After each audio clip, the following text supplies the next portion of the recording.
Coach, back-to-back nights against some of the top teams out there. What are you looking for to make sure the guys don't lose their confidence and they can still, play hard out there for you? Well, to try to keep things, as consistent as possible with what we want to do every day, and that's we bring the same energy and effort every day. Maybe we have to go deeper into our bench. Maybe we have to shorten the rotation times that they play. Whatever it is, you have to adjust. Everybody has these games, and those were two really good teams that we played tonight. We were very anxious, excited to go into this two-game stretch just to see where we were at, what we need to do, have a chance to compete and take that challenge. And we saw, two very good teams the last two nights with Miami and Milwaukee. There's a reason they're where they're at in the standings. Saying that you went into these two games to see where you're at. I mean, now that you're out of them and you have two losses like this, where do you think you guys are? Well, we'll go back, we'll look at the video again and see, what we did well. We looked at last night's game and saw some things that were positive and things that we liked that we can build on, and we'll go back and we'll look at this one too. I think early we look at this game right away and you say we had a game plan going in. This is the #1 paint team in the NBA. They average almost 54 points a game in the paint, which is a high number. They had 16 at the half. So our game plan, we had to take something away. You can't take everything away from them. So we tried to take the paint, and they hit, their first 6 threes of the game, so it gave them a little bit of a cushion, but we kept coming back. I think we had it 8, 9 a couple different times, and then it would go back to 12, and we had to work it back down. They hit a big shot at the end of the half that stretched it back into double figures again. But so that's what I would look at. We had a game plan. We stuck with it, even though they made the 6 shots. We didn't, waver in that. We tried to stay with it. We tried to go back at them. They're the #1 offensive team, #1 defensive team in the NBA, and you saw why. So I like that we stuck with the plan. I like, some of the things that we were able to do. We just, we didn't make enough shots early to really challenge those things and put more pressure on them. Coach, I guess you partly answered the question. I know you want to get off to a faster start, but what are some of the things you're seeing, last night and tonight that kind of stagnated or slowed your starts? Well, I think they were different. I thought tonight we were really focused on trying to do some things. I think we missed some shots that we usually make. We got some of the same shots, which is a good thing. We were executing. Guys know where their shots come, and they didn't go down.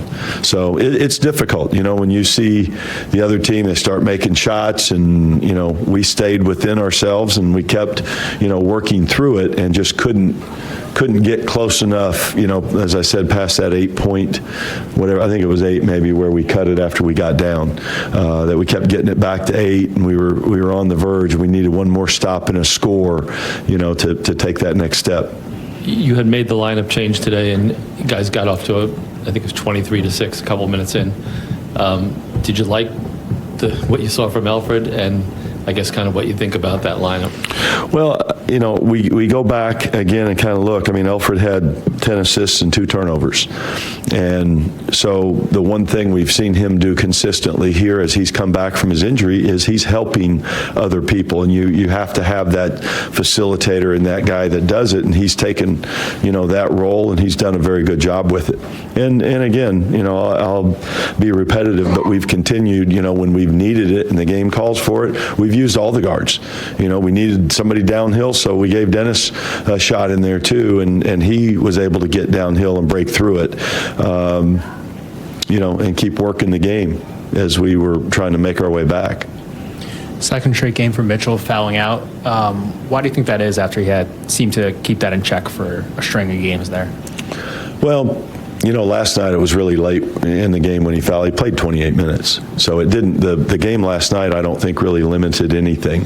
That's about, that's more than his average of what he's playing. So I think he's done a really good job. I think you go back and look at the number of plays that he's in and how many times he has made verticality plays. He's keeping his hands back. He's guarding guys out on the floor and not fouling. I think he's showed a lot of progress there. So I I don't see that really as a setback, in terms of how he has continued his development. I think, it's another step. He played against, the two top teams in the East, and took on those challenges that come with it. For two things, will you plan to keep Elfrid in this as the starter for Monday? We'll have to take a look and see what is best for our group, and we're going to look at this film and see, where we felt like our strengths were, and take a look at it like we've always been doing.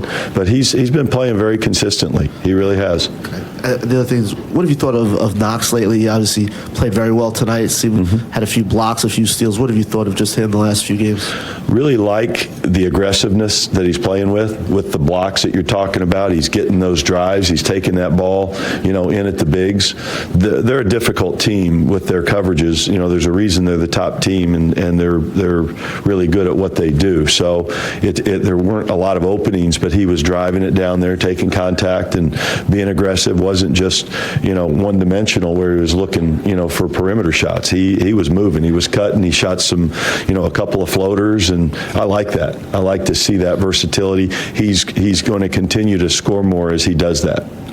With Alonzo Trier, throughout the season, he's been garbage time minutes, hasn't gotten a lot of games. Do you see an opportunity for him to get more minutes here, crack the rotation, and what have you seen from him in general? Well, we know we've got confidence in Zoe. We know what he can do, and we've gotten into some tough situations where we need some scoring, and we've called his number. We've went to him, and he comes in and does what he does. He makes some plays. So we haven't, there's not anybody right now that's not in the mix for, getting more playing time, and we'll continue to look at things as we go. Okay, next question. Do you have to talk to Frank about that decision going in from the starting line and putting Elfrid in, or is that something that you don't really? You repeat the first part? Do you talk to Frank about the decision to put Elfrid into the starting lineup? We did speak, but it's not. We speak before every game, so it's not. It's not anything that's any different. I spoke with probably 7 or 8 of the guys, if not more than that, as they came in from their workouts today. So we try to, particularly with these games when they hit, we really try to keep our communication open as we go. So, thanks.